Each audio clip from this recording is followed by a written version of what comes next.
Me llamo Isabel Martín y ya tengo 83 años. No sé cuánto tiempo me queda, pero sé que si no lo digo ahora, tal vez me llevaré todo esto a la tumba.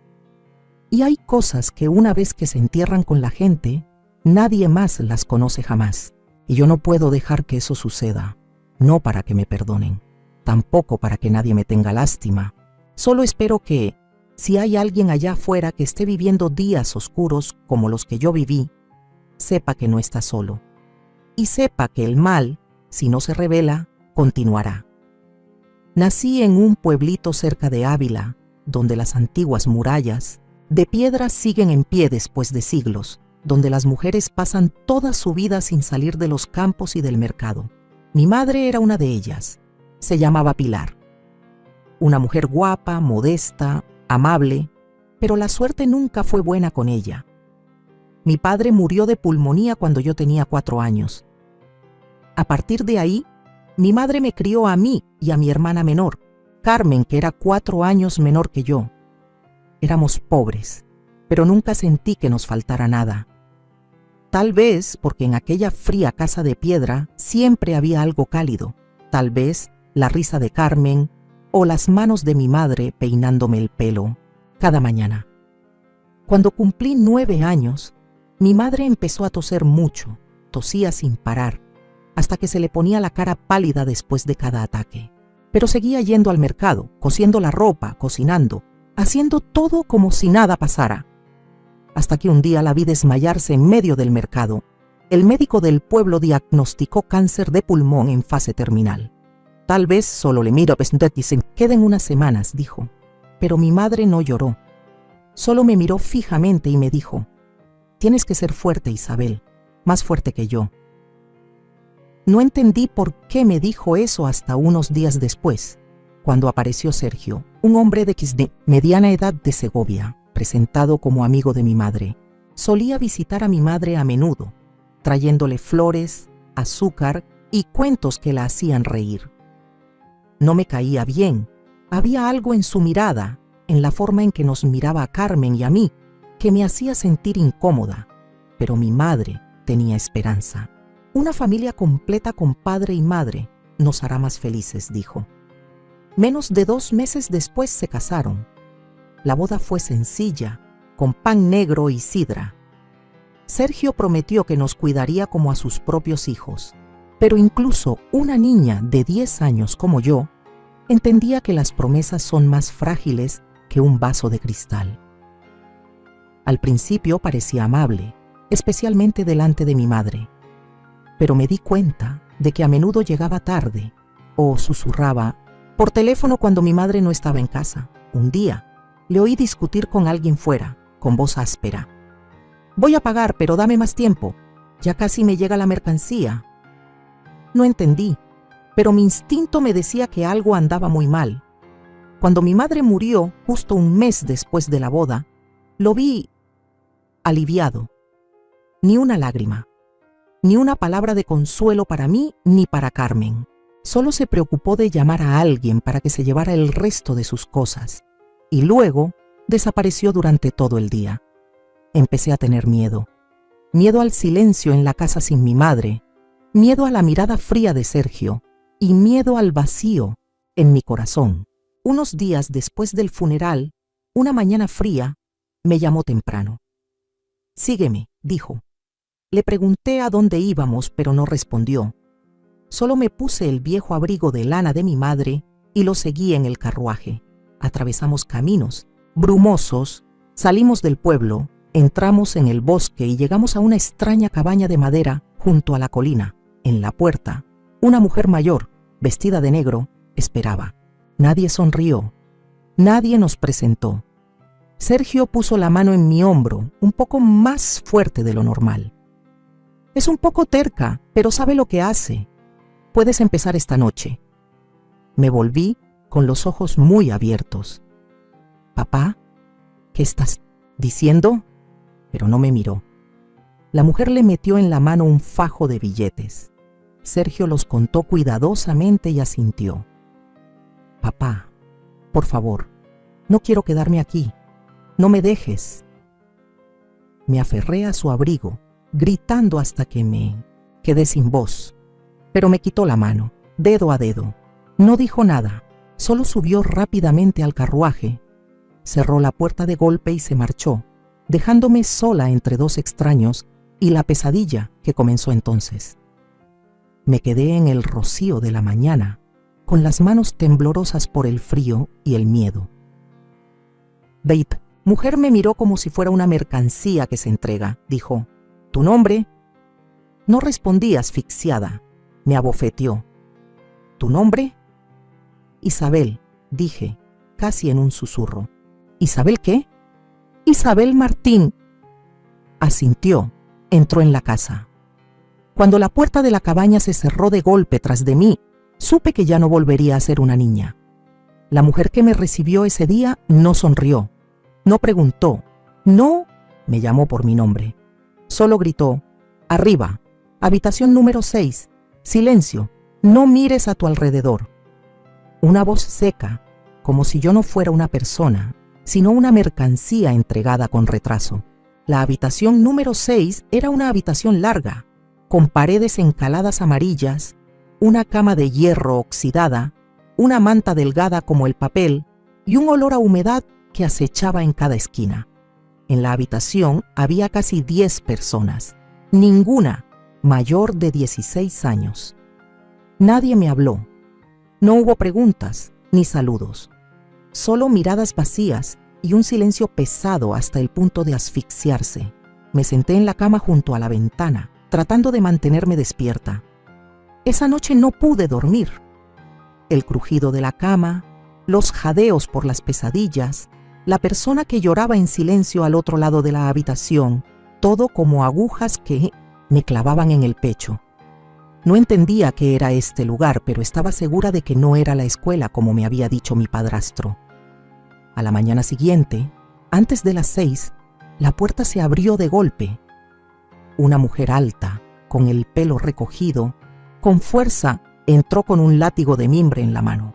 ¡Arriba! ¡Hacer fila!, gritó. Después supe que se llamaba doña Teresa, la directora del centro. Nos llevó por un largo pasillo, pasando por habitaciones cerradas, hasta una habitación espaciosa con una lámpara de araña y una mesa de fiesta. Aquí es donde vais a trabajar, servir, aprender a complacer a los clientes, dijo con la mirada fija. A partir de hoy os formaremos para que os convirtáis en señoritas adecuadas. Me estremecí al oír la palabra formación. Algo iba muy mal. Las miradas de los niños que me rodeaban estaban vacías, como si alguien les hubiera quitado el alma del cuerpo hacía tiempo. En la cena de esa noche, me tocó servir el vino a un hombre mayor, gordo, con bigote recortado y perfume que aturdía. Se llamaba Don Félix, uno de los clientes habituales del centro. Me miraba de arriba abajo, con las manos en el cuello de la camisa y una sonrisa en los labios. «¿Eres nueva, preguntó con voz arrastrada. Asentí. «Bien, me gusta lo nuevo». Me eché atrás un paso. Él sonrió, ofreciéndome la copa de vino. Serví con la mano temblorosa hasta que el vino se desbordó. «Torpe», murmuró. Y luego me puso la mano en la cadera. Por instinto, le aparté la mano. «No me toques», dije, con la voz baja, pero lo suficientemente alta para que la escucharan los que estaban cerca. La habitación se quedó en silencio por un momento. Don Félix me fulminó con la mirada. Me iba a marchar, pero antes de que pudiera darme la vuelta, me agarró del pelo y me tiró hacia atrás. Me arrastró fuera de la habitación como a un animal y me metió por la puerta del fondo del pasillo. Me resistí, grité. Nadie ayudó, nadie habló. Fui arrojada al suelo y mi cabeza golpeó el borde de la mesa. Todo se oscureció. Cuando me desperté, estaba en la cama, cubierta de moratones. Me dolía el cuello y tenía los labios agrietados. Tenía un vendaje en la mano. Intenté sentarme y doña Teresa entró. No me miró con lástima, solo dijo con frialdad: «¿Crees que tienes derecho a negarte, Isabel? ¿Crees que eres diferente al resto? Si no aprendes a obedecer, morirás. No respondí. Y así comenzó el castigo. Me llevaron al sótano y me ataron las manos a un poste de madera. La mujer llamada Julia, la mano derecha de Teresa, fue la que me azotó. No dudó ni una vez en golpearme. No recuerdo cuánto tiempo lloré, cuántas veces supliqué, pero recuerdo haber jurado que nunca más me resistiría. Cuando me soltaron, no podía ponerme de pie. Ana, la niña que compartía cama conmigo, me ayudó a volver a la habitación en secreto. Solo dijo: «Cállate, no te hagas la tonta. Aquí nadie puede salvar a nadie». A partir de ese día no me resistí más. Serví el vino correctamente. Incliné la cabeza lo suficiente. Aprendí a mirar al suelo cuando los hombres me tocaban, a fingir una sonrisa cuando por dentro solo quería vomitar. Por la noche, me encogía como un gato callejero, acurrujada en la cama, mordiéndome los labios para no hacer ruido.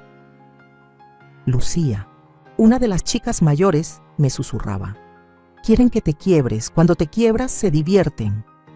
No quería romperme, pero ya me había roto. Empecé a salir de mi cuerpo cada vez que me llevaban a la sala. Imaginaba que estaba en el campo, bajo la nieve. Imaginaba las manos de mi madre peinándome el pelo, el olor a pan quemado en la cocina. Imaginaba un mundo diferente, donde aún me llamaran por mi nombre y me preguntaran si estaba cansada hoy. Cada vez que me tocaban, solo repetía una frase en mi cabeza: «Yo no estoy aquí. Yo no soy esto». Era la única forma de sobrevivir, de mantener una parte del alma que no me robaran. En aquella habitación silenciosa, solo Ana y Lucía eran los dos rayos de luz que quedaban.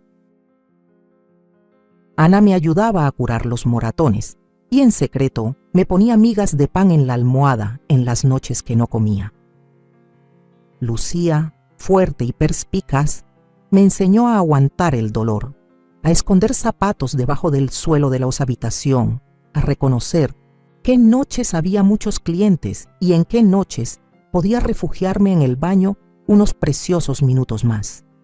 Una vez, cuando derramé vino sobre el abrigo de un cliente, me quedé paralizada por el miedo, pero él solo sonrió y dijo: «No te preocupes, eres nueva». Me acarició el pelo. Yo sonreí, una sonrisa sin alma como tantas otras, pero en mi cabeza estaba gritando. No sé cuánto tiempo viví allí. No había calendario, no había tiempo, solo había noches y días y heridas que se encadenaban. Hasta que un día, mientras fregaba el suelo, Lucía se acercó y susurró: «Si tienes la oportunidad de escapar, ¿te irás?». La miré durante mucho tiempo, sin decir nada. Luego asentí. Lucía sonrió, el tipo de sonrisa que nunca había visto en nadie de aquella casa. Entonces, a partir de hoy, dijo, tienes que aprender a respirar de nuevo. Después de ese día, cada uno de mis pasos en esa casa ya no eran los de alguien que solo quería sobrevivir. Eran pasos que contaban. Lucía tenía razón. Tenía que aprender a respirar de nuevo, no para vivir, sino para encontrar la salida. Lucía empezó a enseñarme pequeñas cosas que parecían insignificantes. Cómo distinguir los pasos de los guardias nocturnos, cómo forzar las bisagras de la ventana sin hacer ruido, cómo esconder un trozo de cristal roto en el dobladillo de la falda. No pregunté por qué sabía todo eso, solo aprendí. Aprendí rápido, aprendí en silencio. Cada noche, cuando todos se dormían, o mejor dicho, fingían estar dormidos para olvidar la realidad, nos susurrábamos información. ¿Qué hora se abría la puerta trasera hoy? ¿Cuántos guardias había? Si el tubo de agua de la cocina era lo suficientemente ancho para que pasara una persona. Así, pieza por pieza, se fue formando un mapa en nuestra mente, un mapa que conducía a la libertad. Pero la libertad, para personas como nosotras, nunca es fácil. Nuestro plan era escapar en una noche de invierno.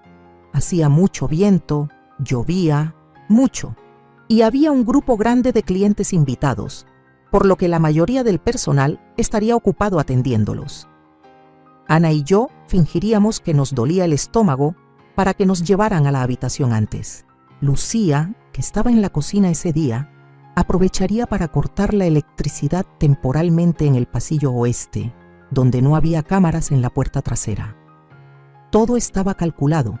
Correríamos hacia el campo, hacia el camino que conducía al borde del bosque, donde Lucía dijo que había una casa abandonada. Recuerdo la sensación en mi pecho esa noche.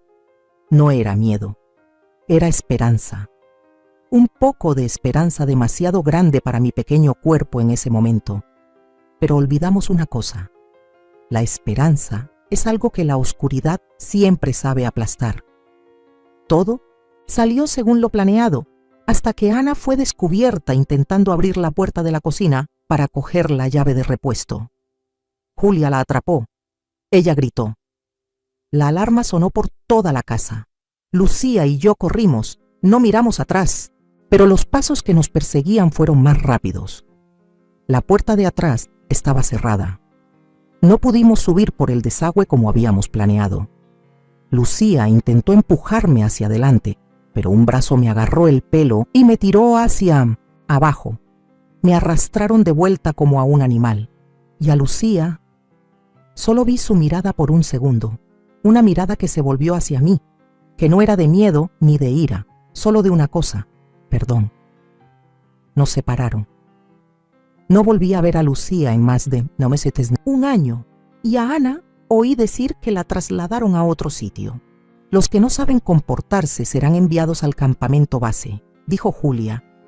No me atreví a preguntar dónde estaba el campamento base. Me encerraron en una pequeña habitación sin ventanas, sin cama, sin luces. Solo me sacaban una vez al día para comer e ir al baño, bajo la supervisión de 2 personas. Todas las noches me pegaban. No mucho, solo lo suficiente para recordarme que estaba equivocada. Cada vez que la vara de madera me golpeaba la espalda, apretaba los dientes para no llorar. Pero en mi corazón algo se rompía en pedazos. A veces pensaba, si muriera ahora, tal vez sería más fácil. Empecé a hablar conmigo misma en la oscuridad, a hacerme preguntas sin sentido. Recordé la voz de mi madre, el pelo de Carmen, los besos en la frente de mi abuela cuando era pequeña. Recordé el olor a pasteles en invierno, la primera vela de cumpleaños de mi vida, las campanas de la iglesia del pueblo todos los domingos por la mañana.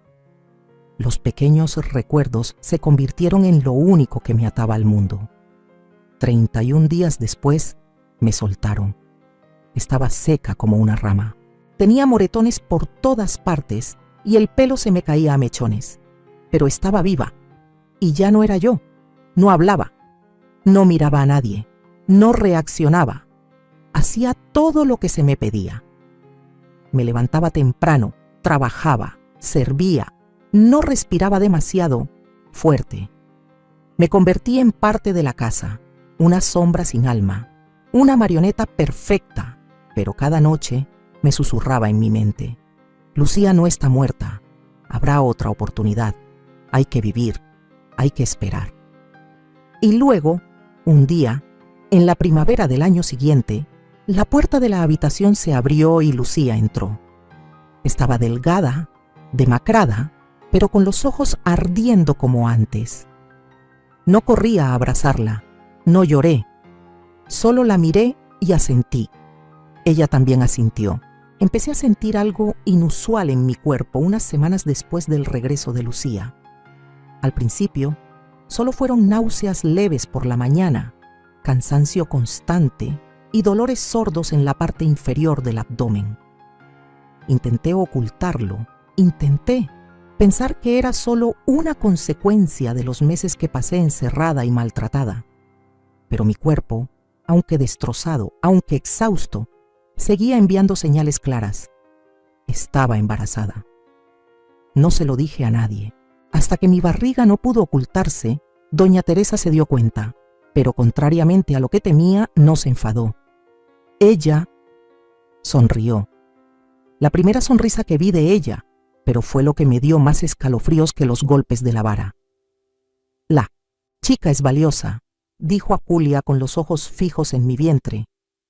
Buena sangre, blanca, pelo negro, nariz respingona. A la gente le gustan así. No entendí en ese momento, pero escuché una frase que me dejó paralizada. Vendida. ¡Al extranjero! Grité, lloré. Me arrodillé para pedir que me dejaran tener a mi hijo. Dije que haría cualquier cosa. Fregar el suelo, lavar la ropa, cocinar, incluso no dormir, solo para poder criar a mi bebé. Doña Teresa solo me miró como si fuera un perro que acaba de ladrar sin sentido. No es tuyo, dijo. Es un producto de este sistema.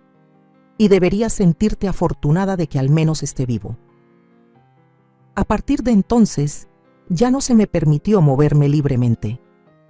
Me encerraron en una pequeña habitación junto a la enfermería. Estaba estrictamente vigilada. Solo me permitían comer, dormir y hacerme chequeos periódicos. Cada vez que la enfermera venía a medir mi vientre le preguntaba, ¿está bien? Y cada vez, la joven enfermera, llamada Rosa, solo asentía, evitando mi mirada. Había algo en la forma en que me tocaba, más suave que los demás, que me hacía creer que ella también era una víctima. Empecé a hablarle a mi hijo todas las noches. Me ponía la mano en el vientre y le contaba sobre el pueblo donde nací, sobre mi abuela, sobre las veces que mi madre me llevaba al mercado. No sé si me oía, pero necesitaba hacerlo, para recordarme a mí misma que, aunque él venía de la oscuridad, él seguía siendo la única luz que quedaba en mí. Lo llamé Lily. Ese nombre salió naturalmente de mis labios sin motivo, pero al escucharlo mi corazón se ablandó. Lily, como una flor que crece en el barro, frágil pero orgullosa. Bordé ese nombre en un trozo de tela blanca con una aguja e hilo que robé del taller de costura. Lo escondí en mi ropa interior junto al corazón. Era lo único que podía preparar para mi hijo. Rosa, la joven enfermera, de vez en cuando me dejaba de escondidas una manzana, una rebanada de pan o un paño limpio. Una noche me susurró mientras me vendaba. «Cuídate, no te rindas, estoy buscando la manera de ayudarte». No me atreví a creerlo, pero me aferré a esa frase como un náufrago a una rama seca. Y entonces llegó ese día. Entré en trabajo de parto en una noche de lluvia, una tormenta tan feroz que parecía que iba a romper el techo. No había médico, solo Rosa y otra mujer. El dolor llegó repentinamente, tan intenso como 1000 cuchillos cortándome el vientre. Sangré, me desgarré, creí que iba a morir, pero no morí. Cuando el llanto de Lily resonó en la habitación húmeda, supe que estaba viva, por mi hijo. Rosa puso al bebé en mi pecho por menos de 1 minuto. Vi sus ojos cerrados, sus pequeños labios apretados, su piel todavía manchada de sangre, pero su corazón latía fuerte como si intentara decirme, «Mamá, estoy aquí». Susurré, «Lily, eres mía, te protegeré, a toda costa». Pero unos segundos después, la puerta se abrió de golpe. Julia entró con 2 hombres desconocidos. Uno llevaba un papel, el otro una toalla blanca. Abracé a mi hijo con fuerza y grité, «No, por favor, se lo ruego. Déjenmelo, no necesito nada, solo a él». No dijeron nada. Me arrebataron al bebé, rápido y brutalmente como ladrones. Él lloró. Yo también lloré. Grité hasta que me quedé sin voz.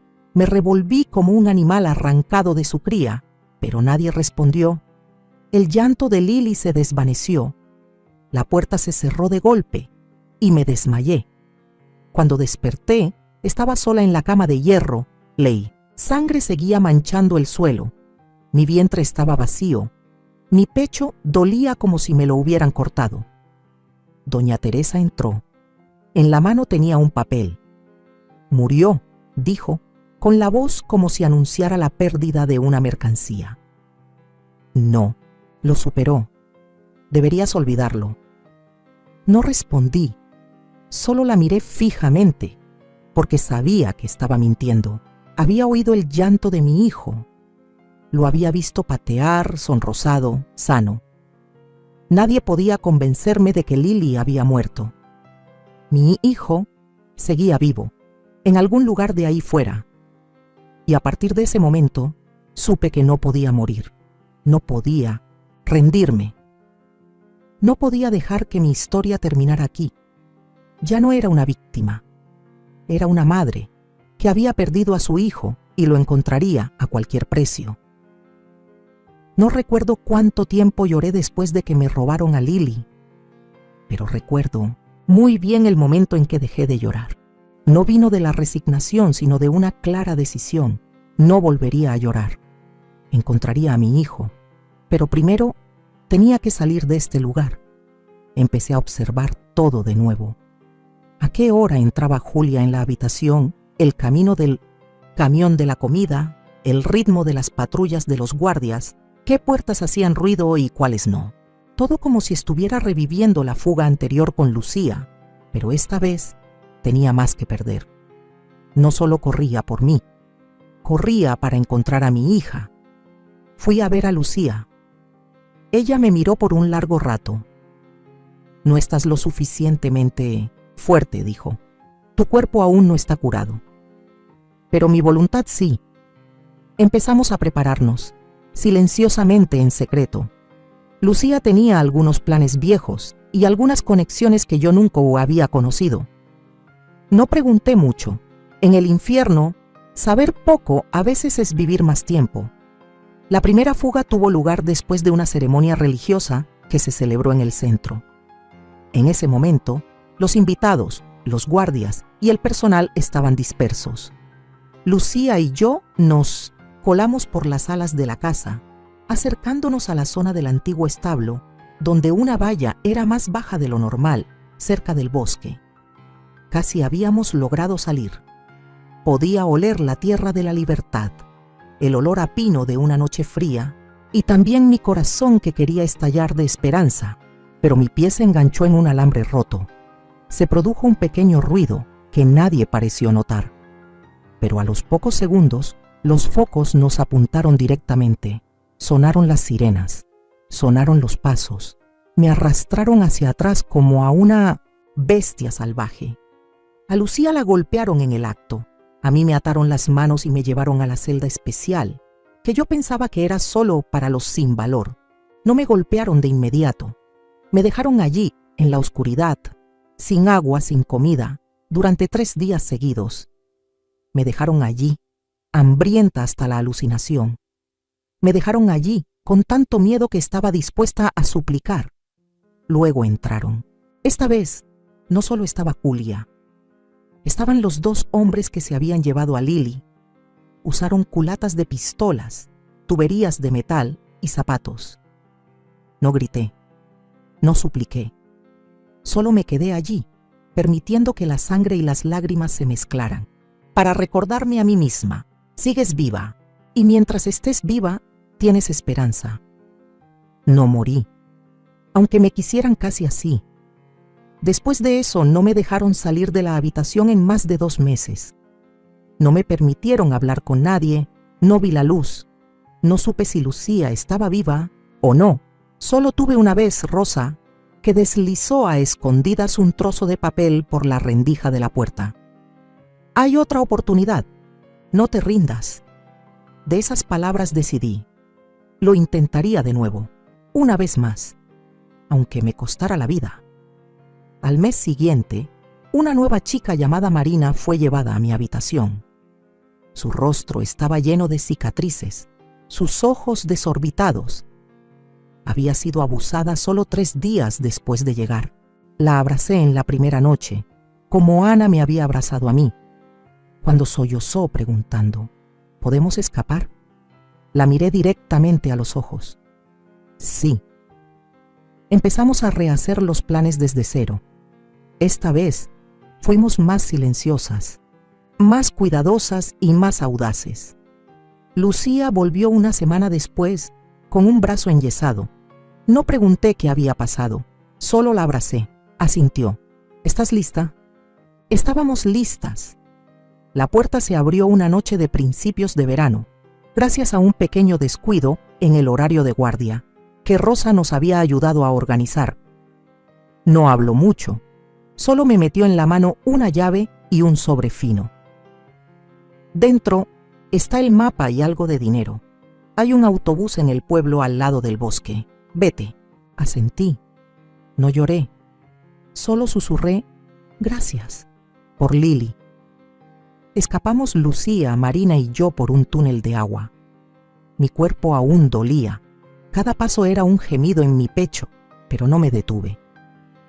No miré atrás, solo corrí. La oscuridad era densa. Las raíces de los árboles me arañaban las manos. Las piedras me cortaban los pies, pero mi corazón ardía como una llama en medio de la noche. Salimos del bosque antes del amanecer. El cielo era gris azulado, el olor a tierra húmeda, como un saludo del mundo libre. Nos arrastramos hasta la carretera principal, donde una pequeña estación de autobuses se encontraba solitaria bajo los árboles. Una mujer de mediana edad, con la que Rosa se había puesto en contacto de antemano, conducía la camioneta. No nos preguntó quiénes éramos, solo abrió la puerta y dijo, «Entrad». No recuerdo lo largo que fue el camino desde el bosque hasta la ciudad. Solo recuerdo a Marina agarrándome la mano con fuerza. Lucía se durmió en mi hombro, por primera vez sin soñar con pesadillas. Había escapado. Estaba viva. No había encontrado a mi hijo, pero había escapado del infierno. Y desde aquí era la casa al revés. Llegamos a Madrid en una noche de principios de verano. La ciudad no me preguntó mi nombre, y yo no tenía un nombre real que decir. 3 hijas que sobrevivieron a la oscuridad, Lucía, Marina y yo, compartimos un pequeño ático en Lavapiés, donde la lluvia goteaba del tejado y las ratas corrían durante el día. Pero nadie volvió a tocar mi cuerpo. Nadie me obligó a sonreír cuando no quería. Hice cualquier cosa. Lavar los platos para un bar de tapas, limpiar las escaleras de un viejo edificio de apartamentos, recoger basura en el mercado. Lucía consiguió un trabajo de albañil. Marina trabajaba en una fábrica de montaje. No teníamos documentos ni nombres reales, solo ojos que siempre estaban abiertos, temiendo que una inesperada llamada a la puerta nos lo arrebatara todo. Ya no buscaba a mi hijo a la antigua usanza. No repartí folletos. No pregunté a todo el mundo, pero cada niño que veía en la calle era Lili en mis ojos.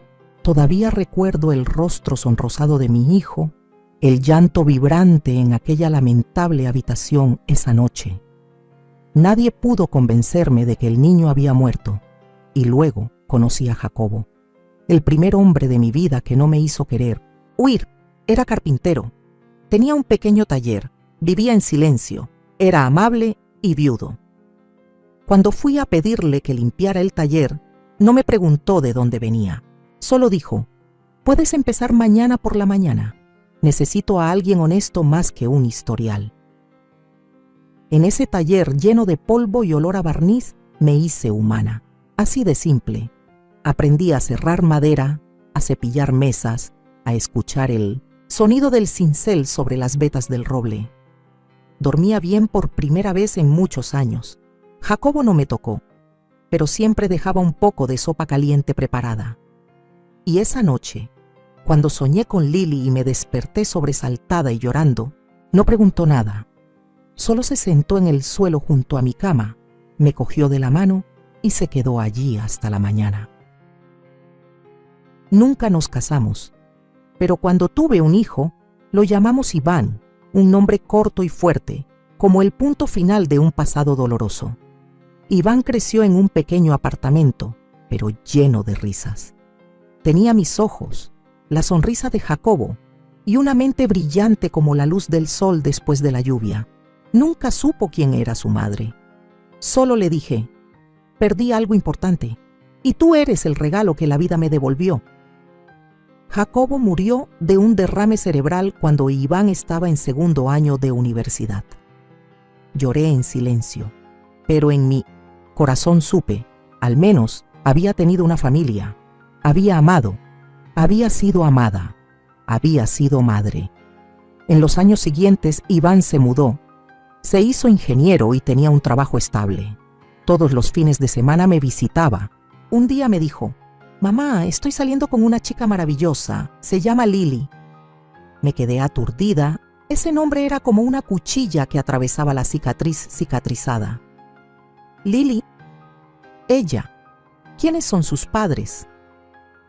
Si quieres saber, sonrió Iván, puedo invitarla a cenar. Asentí, con el corazón en un revoltijo. Hay mucha gente con el mismo nombre, me dije a mí misma. ¿Mi Lili estaría viva? Pero estaba equivocada. 3 semanas después, un hombre llamó a mi puerta.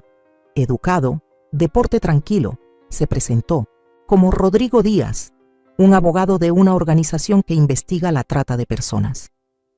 Siento venir sin avisar, señora Isabel Martín, pero traigo una verdad que creo necesita saber. Me senté, abrió su maletín, sacó un expediente, una foto. Su hija, la bebé que le quitaron de las manos la noche del 2 de junio de 1971, sigue viva. Hemos rastreado los documentos falsos, la información de nacimiento modificada y hemos comparado el ADN de una muestra genética en el Banco de Datos Internacional. No podía respirar. Mis ojos se nublaron al ver la foto de la joven que sonreía, junto a un hombre. «Esta es Lili Fernández», respondió. «Su nombre actual, su hija».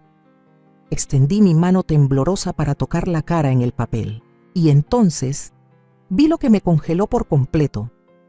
Junto a Lili estaba Iván, mi hija, y mi hijo, enamorados. Negué con la cabeza, tratando de no creerlo, pero cada detalle, cada dato, cada pista encajaba.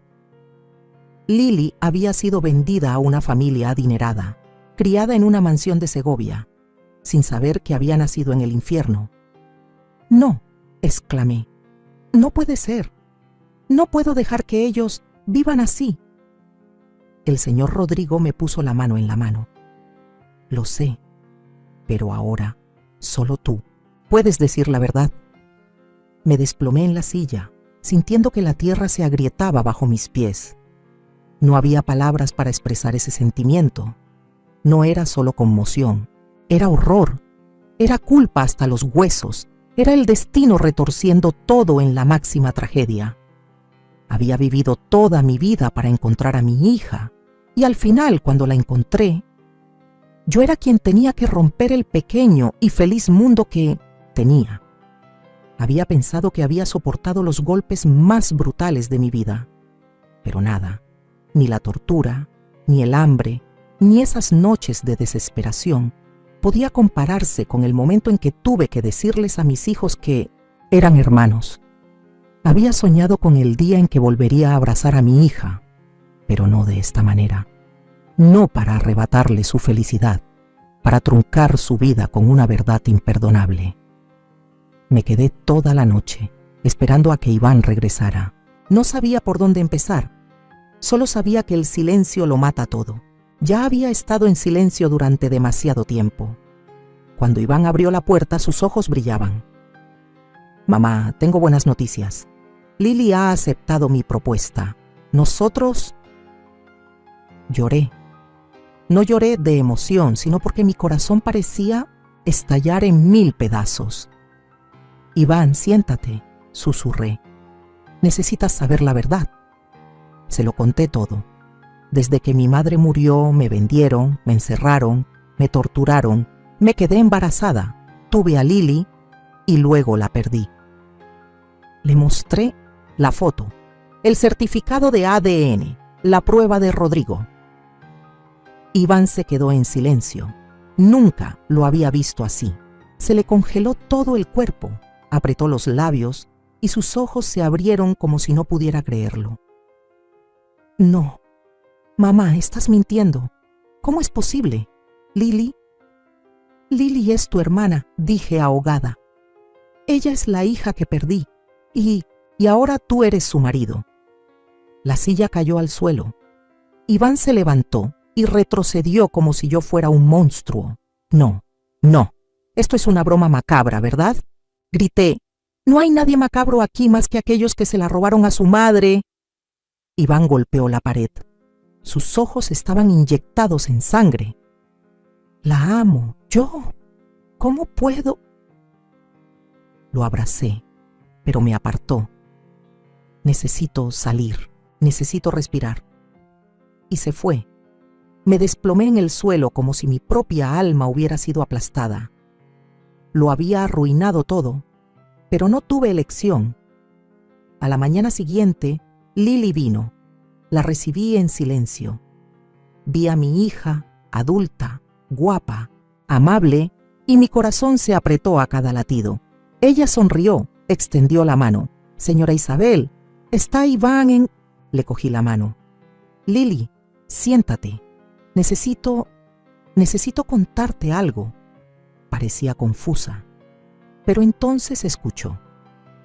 Cuando conté sobre el campamento de menores, la noche del parto, doña Teresa, la sangre, el primer llanto, vi cómo sus ojos se iban vaciando lentamente de luz hasta que le mostré la prueba de ADN, confirmando su identidad.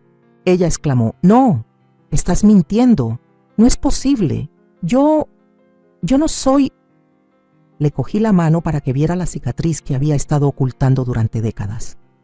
La puntada después de dar a luz a Lily y el trozo de tela blanca en el que alguna vez bordé la palabra Lily en hilo rojo. Tembló. Susurré, «Hija, soy yo». Y se desplomó en la silla, llorando como una niña. «No es posible, no es posible. Iván es mi marido, estoy embarazada». Esa frase fue como un rayo en el cielo. Me quedé petrificada. Ella estaba embarazada. Lily, embarazada del hijo de la relación inconsciente de dos hermanos. Gritó, «¿Por qué no me lo dijiste antes? ¿Por qué nos permitiste amarnos, casarnos? Y ahora...». No pude decir nada. Solo me senté allí, con las manos entrelazadas hasta sangrar. Esa noche, mi casa se convirtió en ruinas. Mis dos hijos, uno se marchó, el otro se sentó en una esquina, llorando hasta el hipo. Unos días después, Iván y Lily decidieron poner fin al matrimonio. No pudieron continuar. Nadie culpó a nadie. Solo quedó el vacío que no se podía llenar.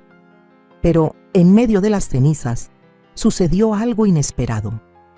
Rodrigo regresó. «Señora Isabel», dijo, «tenemos la oportunidad de empezar de nuevo, para que nadie más tenga que pasar por el infierno que usted pasó». Y luego, Rodrigo, Iván, Lily, Lucía y Marina empezamos a abrir los expedientes de antaño, rastreando a los que estaban detrás del tráfico de personas, los que gestionaban el centro de detención de mujeres, quien vendió a Lily, quien pagó. La red no estaba muerta, solo estaba escondida. Empezamos a levantar cada piedra, cada nombre, cada documento falso, y me di cuenta, la verdad, por aterradora que sea, tiene que vivir. No para destruir, sino para sanar. Cada mañana me despertaba y me decía, esto no es una pesadilla, esta es la realidad, y tenemos que seguir adelante. Iván y Lily se mudaron, viviendo en dos extremos de la ciudad. Ya no eran marido y mujer, y no podían ser hermanos de verdad. Estaban entre dos mundos, incompletos en ninguno de ellos. A pesar del rompimiento, ambos siguieron buscando la verdad juntos. Rodrigo, con décadas de experiencia en la investigación de la trata de personas, reabrió el caso con los documentos que habíamos recopilado durante muchos años. Lucía recordó exactamente cada nombre, cada rostro que apareció en el campamento. Marina encontró el cuaderno de una víctima desaparecida, donde estaban escritos muchos domicilios y transacciones. Yo proporcioné testimonios, fotos y pruebas vitales que había llevado conmigo durante décadas. Cada pedazo de mi memoria, por roto que estuviera, ahora tenía valor. El primer nombre que apareció fue Antonio Fernández, el hombre que me desgarró de mi propio cuerpo y dejó atrás a Lili.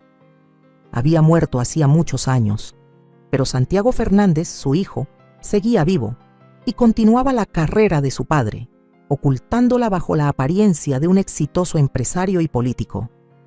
Dirigía un sistema clandestino internacional, tráfico de mujeres del campo, bebés, de centros de salud, falsificación de certificados de nacimiento, venta al extranjero o a familias ricas del país. La red estaba conectada con jueces, policías, médicos, pedagogos. Todas las lagunas del poder fueron sobornadas. Rodrigo enfatizó: este ya no es un caso individual. Es un crimen sistémico. Si lo exponemos, será un shock nacional. Iván utilizó todas sus conexiones de su época como ingeniero para contactar con la prensa, la política y la ley. Lili, aunque exhausta, decidió quedarse con el bebé, como una forma de resistencia, una afirmación: no voy a permitir que el pasado siga arruinando el futuro. Colaboramos como un equipo. Y, exactamente un año después del día en que Rodrigo llamó a mi puerta, presentamos una petición formal. Solicitamos que se reabrieran los archivos del sistema de menores administrado por doña Teresa, con pruebas que lo vinculaban a la familia Fernández. Nadie esperaba que tras unas semanas de silencio nos siguieran. Una noche, Lucía descubrió una pequeña cámara adjunta a la nevera.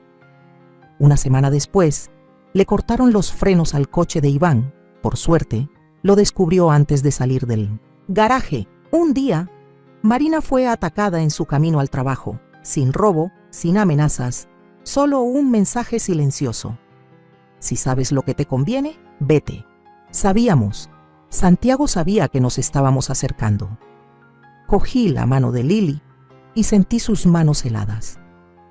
¿No tienes miedo?, pregunté. Ella sonrió secamente. Perdí a mi marido, perdí la fe, perdí mi identidad. Ahora, si pierdo más, ya no tengo nada que temer. 3 meses después, los medios explotaron. Un periodista con el que Iván había trabajado hizo públicos documentos internos, certificados de nacimiento falsos, fotos de niños robados, testimonios de supervivientes y pruebas de transacciones financieras entre Santiago y organizaciones benéficas encubiertas. El gobierno se vio obligado a iniciar una investigación especial. Fuimos convocados como testigos. De pie ante el tribunal, conté la historia, cada detalle, sin adornos, sin tapujos. Lili estaba sentada en la primera fila, con el vientre abultado, con una cara pálida, pero con los ojos tan duros como una piedra. Vi a la niña que había perdido crecer y ser más fuerte que yo hacía años. Santiago fue arrestado. La prensa le llamó el heredero del matadero humano. Pero en la misma semana en que fue arrestado, Lili se desplomó en el baño de la corte. El bebé no lo soportó. Me quedé fuera de la sala de emergencias, con las manos manchadas de sangre de mi hija y mi corazón como si estuviera vacío. Lloré en silencio. Solo susurré: lo siento, todo es culpa mía. El médico dijo que se debía al estrés, a la presión psicológica prolongada, a la obsesión implacable. Lili no dijo nada cuando se despertó. Solo se tocó el vientre vacío y luego miró hacia otro lado. Iván vino después. Se sentó al final de la cama. No se tocaron, no dijeron nada, se habían amado y luego se convirtieron en hermanos. Ahora se convirtieron en 2 personas que habían sobrevivido a la tormenta que nadie más podía entender. No sé si alguna vez se recuperarán. Solo sé, ganamos. Pero el precio fue una vida que nunca llegó a tener nombre. Ya no espero que mis hijos vuelvan a ser los mismos. Después de que Lili perdiera a su hijo, ya no era la Lili que vi sonreír en la foto que Rodrigo me mostró por primera vez. Tampoco era la joven esposa que alguna vez llamó a mi hijo el amor de su vida. Se quedó en silencio, retraída. Cada vez que le preguntaba, ¿estás bien?, solo asentía suavemente con los ojos vacíos como si no hubiera lugar para las emociones. Iván solía visitarla, ya no como marido, no podía ser un hermano, se sentaban juntos como dos supervivientes de un gran accidente, sin saber cómo llamarse, pero comprendiendo demasiado bien el dolor del otro. Alguna vez temí el día en que se enfrentaran. Ahora entiendo, afrontarlo es parte de la curación, no olvidando, sino viviendo juntos aunque sepa lo que pasó. Y entonces, una tarde de primavera, Lily dijo, «Quiero hacer algo, por los niños como yo». La miré con el corazón palpitante. Estaba volviendo, no para sonreír, sino para luchar. A la semana siguiente, Lily, Iván, Lucía, Marina y yo, junto con Rodrigo, nos sentamos alrededor de una vieja mesa en el antiguo taller de Jacobo. Decidimos establecer una organización sin ánimo de lucro que apoyara a las mujeres traficadas, a los niños maltratados y a los supervivientes necesitados de reintegración social. Lo llamamos Fundación Ana Lucía Lily, un nombre en memoria de las 3 hijas que representan las 3 etapas de la supervivencia. Ana, mi primera amiga, que murió en el intento de fuga. Lucía, mi compañera en la oscuridad, que me ayudó a llegar a la luz. Lily, mi luz, que me fue arrebatada, pero se levantó. Empezamos casi sin nada, una pequeña habitación temporal, algunas mesas y sillas viejas, 3 carteles pegados con cinta adhesiva. Pero poco a poco las mujeres fueron apareciendo. Una que había sido engañada para ir a Italia, una chica que huyó de un burdel en Alicante, una madre que buscaba a su hijo desaparecido desde 1992. Llegaron no porque creyeran que éramos poderosos, sino porque habíamos estado allí. Éramos ellas. Lily no hablaba mucho, pero se quedaba en el centro todos los días, preparando comidas, escuchando, sosteniendo las manos. Solo eso, y para muchos, eso fue un milagro. Yo también empecé a contar mi historia por primera vez en público. Ya no me escondía detrás de nadie. Ya no me escondía en mis recuerdos. De pie sobre un tablado de madera sin pulir, hablé de la habitación donde nació Lily, sobre el pañuelo que bordé con su nombre, sobre el primer llanto y el vacío que siguió durante 30 años. Ya no tenía miedo, ya no me avergonzaba, solo quedaba la verdad. Y entonces, algo extraño sucedió. La gente no se dio la vuelta, se pusieron de pie, siguieron contando. Cada historia fue como quitarle una piedra al pecho colectivo. Empezamos a rescatar a los supervivientes, pero también a nosotros mismos.